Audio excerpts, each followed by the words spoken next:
मैं बहुत खूबसूरत थी और अभी अभी ताज़ा जवानी की दहलीज पर कदम रखा था। मैं मालिक के यहाँ काम करती थी। वो मालिक जब भी मुझे देखता था तो हमेशा एक जवान लड़के की तरह मुझसे व्यवहार करता था, जबकि उनकी उम्र 55 साल थी। एक रात मेरे पिता मुझे मालिक के घर रहने के लिए छोड़ गए। फिर मालिक ने मुझे अपने कमरे में सुला लिया। मालिक का जब मैंने वो देखा तो मैं बेहोश हो गई। फिर मालिक ने जैसे ही मुझे छुआ तो मेरा नाम पूजा है। मैं अभी अभी 18 साल की हुई थी। मैंने 8वीं तक की पढ़ाई सरकारी स्कूल में की थी। उसके बाद पापा ने मेरी आगे की पढ़ाई रुकवा दी। मैं अपने पापा के साथ अकेली रहती थी, क्योंकि जब मैं छोटी थी तो मेरी माँ मर चुकी थी। मेरे पापा एक दिन कमाने जाते तो अगले दिन शराब की भट्टी में सारे पैसे उड़ा देते थे। मेरे पापा मुझे एक बड़े साहब के पास ले गए और मुझे पेड़ पौधे और साफ सफाई का काम दिला दिया। इस तरह से मैं अपने 55 साल के मालिक के यहाँ काम करने लग गई। मेरे 55 साल के मालिक अपनी उम्र के हिसाब से बहुत छोटे दिखते थे। उनके घर में उनके अलावा कोई नहीं था। मैं अभी अभी युवावस्था में प्रवेश हुई थी। मैं तो मालिक को 45 साल का समझती थी, लेकिन उनकी उम्र मुझे जल्द ही समझ में आ गई कि वो क्या कर सकते हैं। ये मुझे पता नहीं था। मेरे पिता मुझे हर दिन मालिक के घर छोड़ने जाते थे। मालिक के घर के पेड़ों को पानी देती और झाड़ू पोंछा करने का काम करती थी। मेरे मालिक की उम्र अभी 55 साल थी। वो अपने घर में अकेले रहते थे। आज शाम को पापा मुझे लेने नहीं आए। मैंने काफी देर तक पापा का इंतजार किया। मुझे गेट पर खड़ा देखकर मालिक मेरे पास आ गए और उन्होंने मुझसे कहा कि मुझे लगता है कि तुम्हारे पापा आज तुम्हें लेने नहीं आएंगे, इसलिए उनका इंतजार करने के बजाय घर के अंदर आ जाओ। फिर वो बोले, मुझे बताओ कि तुम्हारे पापा रात को 8 बजे के बाद कहाँ जाते हैं। तभी मेरे दिमाग में ये विचार आया कि पापा अभी शराब की दुकान पर नशे में धुत होकर पड़े होंगे। मुझे पता था कि यही हुआ होगा, इसलिए तो पापा अभी तक नहीं आए थे। तो फिर मालिक के कहे मुताबिक उनके घर के अंदर चली गई। मेरे मालिक ने कहा कि अब खाने का वक्त हो गया है, इसलिए आओ मेरे साथ तुम भी खाना खा लो। फिर मैं मालिक के साथ खाना खाने बैठ गई। खाना खाने के बाद रात को वो मुझे अपने ही कमरे में सोने को कह रहे थे, लेकिन मैं वहां सोने के बजाय हॉल में सो गई। अगली सुबह मैंने मालिक से कहा, मालिक मेरे पापा को फ़ोन करके बुला दीजिए। उन्होंने तुरंत मेरे सामने फ़ोन लगाया, लेकिन पापा ने फ़ोन नहीं उठाया। एक पिता इतना लापरवाह कैसे हो सकता है।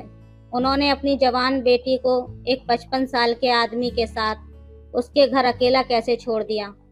शाम को मैं मालिक से अनुरोध करके अपने घर ले जाने के लिए बोली। मालिक जब मुझे मेरे घर पर ले आए तो घर पहुंचकर देखा कि हमारे घर पर ताला लगा हुआ था। मुझे नहीं पता था कि पापा कहाँ गए हैं, इसलिए ना चाहते हुए भी मुझे फिर से मालिक के घर आना पड़ा। देखते ही देखते जल्द ही 10 दिन बीत गए, लेकिन पापा मुझे लेने नहीं आए। मेरे मालिक बहुत अच्छे थे।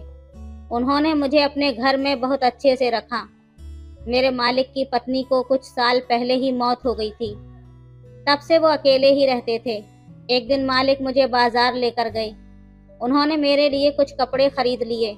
बाजार से घर आकर मालिक ने बताया कि हमने आज जो कपड़े खरीदे हैं वो किस लिए हैं, तुम्हें कल से स्कूल जाना है। फिर मालिक ने कहा कि मैं स्कूल गया था तुम्हारा एडमिशन कराने के लिए। तुम स्कूल जाओगी तो तुम्हें कई चीज़ों का ज्ञान मालूम होगा और ये मेरे लिए भी फायदेमंद होगा। मुझे लगा मालिक ने मुझ पर बहुत बड़ा उपकार किया है।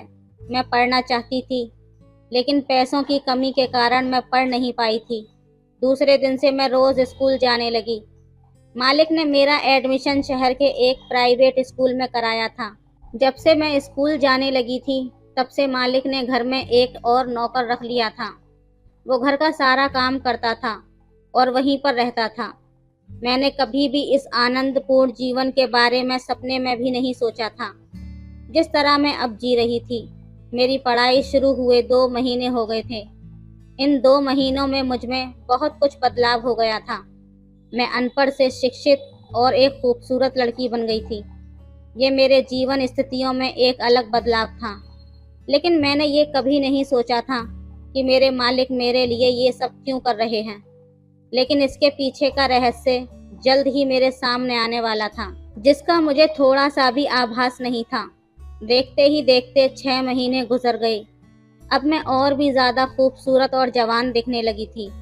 घर का नौकर हर रात सोने से पहले मेरे लिए बादाम का दूध लाता था। ये सब मेरे मालिक के कहे अनुसार ही हो रहा था। सुबह मैं मालिक के साथ जिम में व्यायाम करती थी। एक दिन जिम में व्यायाम करते समय मालिक ने मुझसे कहा कि आज मैं तुम्हें एक नई तरह की व्यायाम सिखाऊंगा। मालिक ने मुझे उस तरह की व्यायाम सिखाना शुरू किया। इसी बीच घर का नौकर राजू वहां आ गया।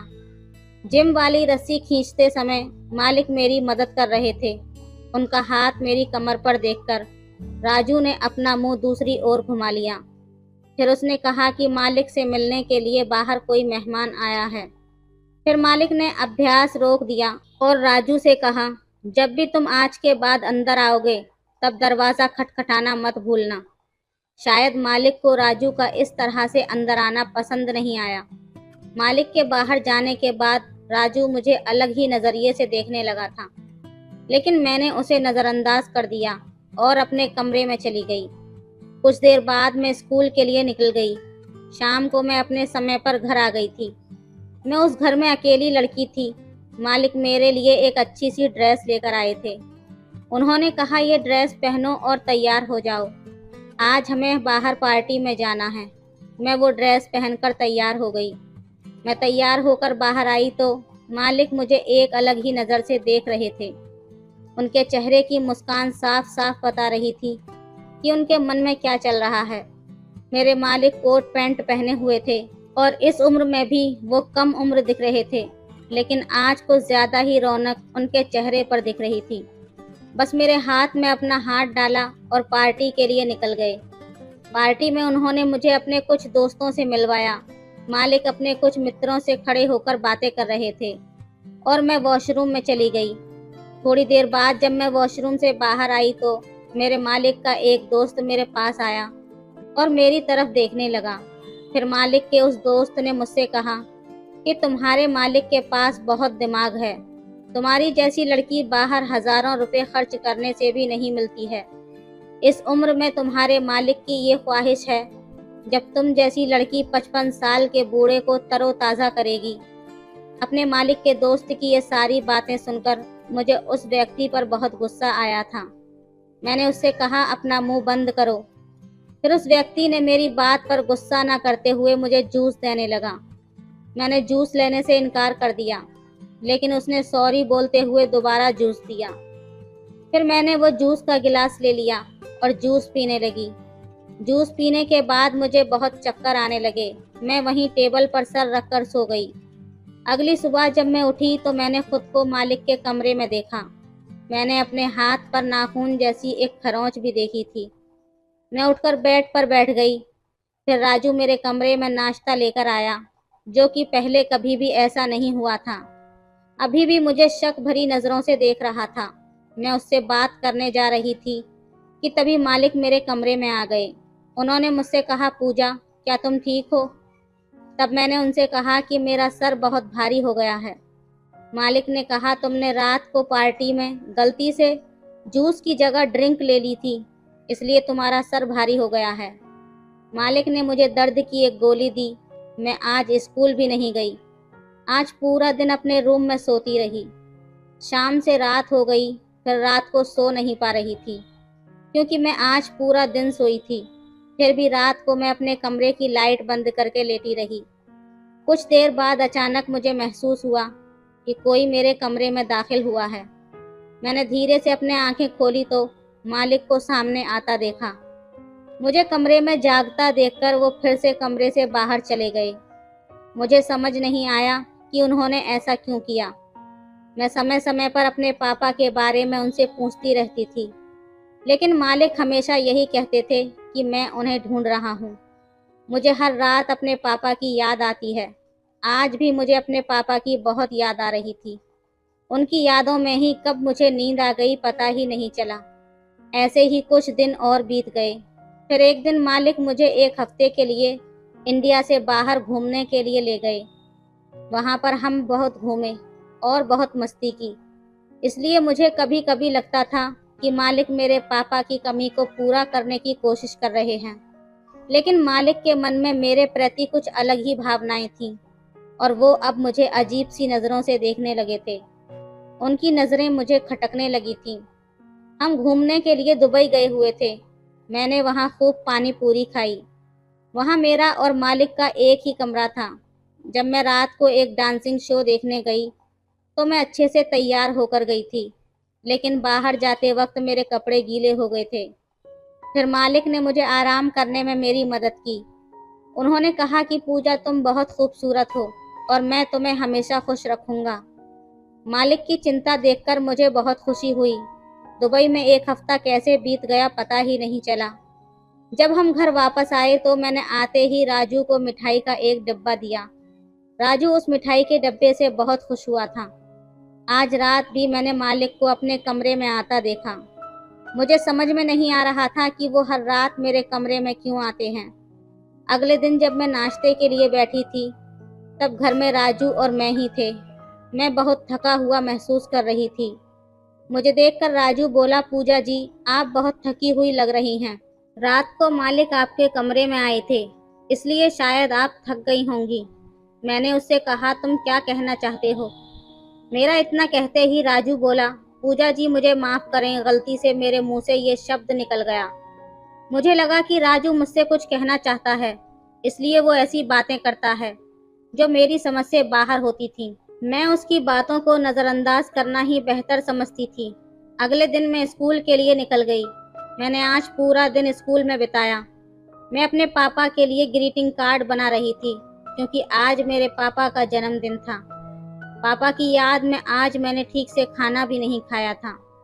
बीच में ही खाना छोड़ दिया था और मैं अपने कमरे में चली गई। पापा की याद में मुझे बहुत ही रोना आ रहा था। तभी मालिक मेरे कमरे में आए। वो मुझे रोता देखकर मुझसे पूछने लगे, क्या हुआ पूजा, तुम रो क्यों रही हो? मैंने कहा, मालिक, मुझे पापा की बहुत याद आ रही है। आज उनका जन्मदिन है और मैंने उनके लिए एक ग्रीटिंग कार्ड भी बनाया है।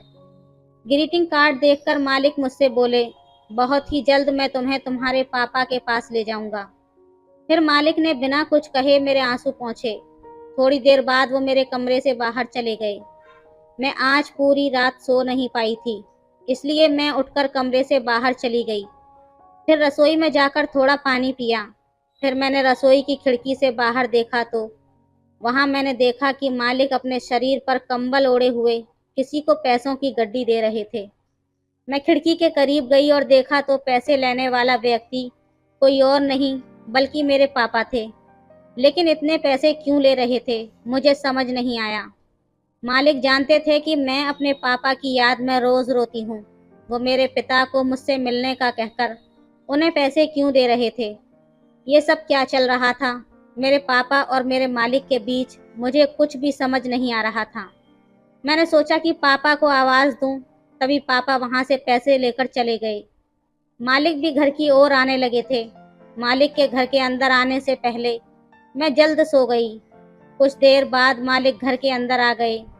फिर वो कमरे में आए। उस समय मैंने अपनी आंखें कसकर बंद कर लीं। मालिक मेरे कमरे में आकर मेरे चेहरे पर हाथ फेरने लगे थे। थोड़ी देर मेरे शरीर को छूने के बाद जैसे ही वो कमरे से बाहर निकले, मैं कांपने लगी। पिछले कुछ महीनों से मालिक मेरे साथ क्या कर रहे थे? वो मीठी मीठी बातें करके मुझे अपने घर में क्यों रख रहे थे? अब मेरे सामने कई सवाल खड़े हो गए थे। मैं आज रात देर से सोई थी, क्योंकि मैं रात को यही सब सोच रही थी। सुबह जब मैं उठी तो मेरा शरीर बुखार से तप रहा था। फिर मालिक ने डॉक्टर को घर बुलाया और घर पर ही मेरा चेकअप कराया। डॉक्टर ने मुझे कुछ दवाइयाँ दी और चले गए। मालिक आज ऑफिस नहीं गए थे और वो सारा दिन मेरा ख्याल रखते रहे। उन्होंने मुझसे कहा, तुम इस तरह बीमार कैसे हो सकती हो? तुम्हें मेरे लिए जल्दी अच्छा होना पड़ेगा। मालिक की ऐसी बातें सुनकर मैं बहुत हैरान हुई थी। आखिर उनका कहने का मतलब क्या था? फिर 4 दिनों बाद मुझे बेहतर महसूस होने लगा। मैं पापा और मालिक को रात में मिलते देखी थी। मैंने मालिक से इस बारे में अभी तक कुछ नहीं पूछा था, क्योंकि मैं उनकी असली सच्चाई जानना चाहती थी। पिछले कुछ दिनों से मेरी रातों की नींद हराम हो गई थी और हर सुबह मुझे थकान महसूस होती थी। मैं आज रात को जब सोई थी तो हमेशा की तरह आज भी आधी रात को मेरे कमरे का दरवाजा खुला। कमरे में धीमी रोशनी जल रही थी, बाकी सब तरफ अंधेरा था। दरवाजा खुला और फिर से बंद हो गया था। कुछ ही पल में मुझे लगा कि कोई मेरी बगल में सो रहा है।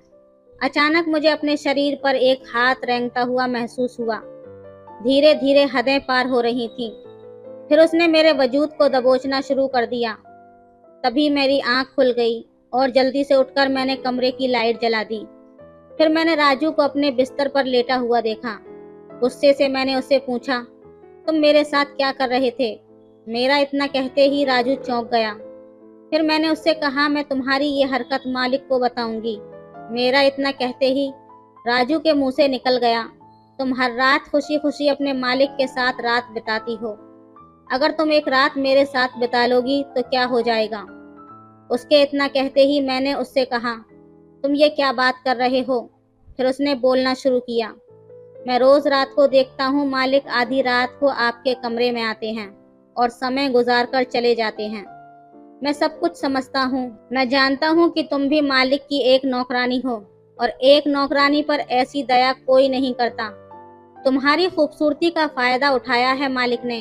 तुम उस बूढ़े आदमी के लिए एक अच्छी दिल बहलाने वाली गुड़िया हो। उसका अपने शब्दों पर कोई नियंत्रण नहीं था। उस समय मैंने भी अपने हाथ का नियंत्रण खो दिया था। मैंने राजू के कान के नीचे एक जोरदार थप्पड़ मारते हुए उसे अपने कमरे से बाहर निकाल दिया। राजू की बातों से मुझे मालिक की भावनाएं समझ आने लगी थी। अब मालिक को करीब लाने का समय आ गया था। जो पर्दे के पीछे हो रहा था वो अब सामने से होना था। अगली रात मैं बिस्तर पर जाने से पहले नहाई। मैंने गीले बालों पर परफ्यूम स्प्रे किया और एक छोटी ड्रेस पहनकर मालिक के कमरे में पहुंच गई। उनके कमरे में हर तरफ अंधेरा था। मैं उस अंधेरे में रोशनी डालने के लिए वहां गई थी। मैं धीरे धीरे मालिक के करीब गई। मैंने अपने गीले बाल मालिक के चेहरे पर घुमाना शुरू कर दिए। मैंने उनका हाथ पकड़ा और तभी मालिक ने अपने कमरे की लाइट जला दी। मालिक मुझे देखकर बोले, ये तुम क्या कर रही हो पूजा? तुम होश में तो हो? तुम ये गलत कर रही हो। तभी मैं मालिक से बोली, अगर मैं गलत कर रही हूँ तो आप उस रात के अंधेरे में मुझसे छुपाकर मेरे पिता को पैसे देना और रात को मेरे कमरे में आना और मेरे पास बैठना, मेरे वजूद पर हाथ फेरना, ये सब क्या था? आप मुझ जैसी नौकरानी पर इतना उपकार कैसे कर सकते हैं? आप ये सब तब तक नहीं कर सकते जब तक आप अपने मन में कुछ अपेक्षा नहीं रखते हो। मैं आपको वही देने आई हूँ जो आप चाहते हो। आपको जो चाहिए ले लो, लेकिन मुझे मेरे पापा से मिलवा दो। मेरा इतना कहते ही मालिक ने कहा कि अपने पापा के लिए इस मुकाम तक तुम्हारा जाना गलत नहीं है। फिर मालिक ने कहा कि तुम्हारे पिता जुए में तुम्हारा घर हार गया है, तो वो तुम्हारे साथ भी जुआ खेलने वाले थे। तभी मैं उनके पास से गुजर रहा था। वो तुम्हें पैसों के लिए अपने शराबी दोस्तों को बेचने जा रहे थे। लेकिन जब मुझे सच्चाई का पता चला तो मैंने तुम्हारे पिता को इतना धन दे दिया जितना उन्होंने मांगा था और मैंने तुम्हें अपनी बेटी के रूप में अपना लिया था। तुम अपने पिता के प्यार में इस कदर पागल थी कि तुम कभी अपने पिता का असली चेहरा नहीं देख पाई। तुम्हें अपने पापा के प्रति इतना प्यार देखकर मैं भी तुम्हें उनकी सच्चाई नहीं बताना चाहता था। मैं किसी लड़की के दिल में उसके बाप के लिए नफरत पैदा नहीं करना चाहता था। मैंने अपने बच्चे को जन्म नहीं दिया। मैं और मेरी पत्नी एक प्यारी सी बच्ची चाहते थे। भगवान ने मुझे बहुत धन दिया है, लेकिन उस संपत्ति का कोई वारिस नहीं दिया। मेरा एक हाथ खुशियों से भरा है, लेकिन दूसरा बंजर जमीन की तरह सूखा है। लेकिन जब से तुम आई हो, तुम्हारे प्यार से मेरे घर में संतान की कमी पूरी हो गई। मैंने तुमसे कभी मुझे पापा बुलाने के लिए नहीं कहा और मैं अभी भी नहीं कहूँगा। मैं नहीं चाहता था कि तुम किसी बुरे हाथों में पड़ो, इसलिए मैंने तुम्हें बिना बताए तुम्हारे पिता से गोद ले लिया। अब मैं तुम्हें पूरी सच्चाई बता दिया हूँ। अब तुम जो फैसला करोगी वो मुझे मंजूर होगा। मैंने भगवान का शुक्रिया अदा किया और बोली, सौभाग्य से मालिक जैसे इंसान ने मुझे बचा लिया। उन्होंने मुझे एक अच्छा जीवन दिया फिर मैंने उन्हें मालिक की जगह पापा कहा। मेरे मुंह से पापा शब्द सुनकर उनकी आंखों में खुशी के आंसू आ गए। जब मैंने पापा को राजू की हरकत के बारे में बताया तो उन्होंने उसी दौरान राजू को नौकरी से निकाल दिया और मुझे बताया कि उन्हें भी राजू पर काफी टाइम से शक था, इसलिए वो रात को मेरा कमरा चेक करने के लिए आते थे। दोस्तों, पिता का कर्तव्य सिर्फ बच्चे पैदा करना नहीं होता, बच्चे को अच्छी शिक्षा देना और उसकी अच्छी परवरिश भी देनी होती है। अगर एक पिता अपने ही बच्चे को बेचने लगे तो दुनिया का कौन सा बच्चा ऐसे बाप के साथ रहना चाहेगा। तो दोस्तों, ये थी आज की कहानी। आपको कैसी लगी हमें कमेंट में ज़रूर बताएं। वीडियो अच्छी लगे तो लाइक करें, शेयर करें, सब्सक्राइब करें। धन्यवाद।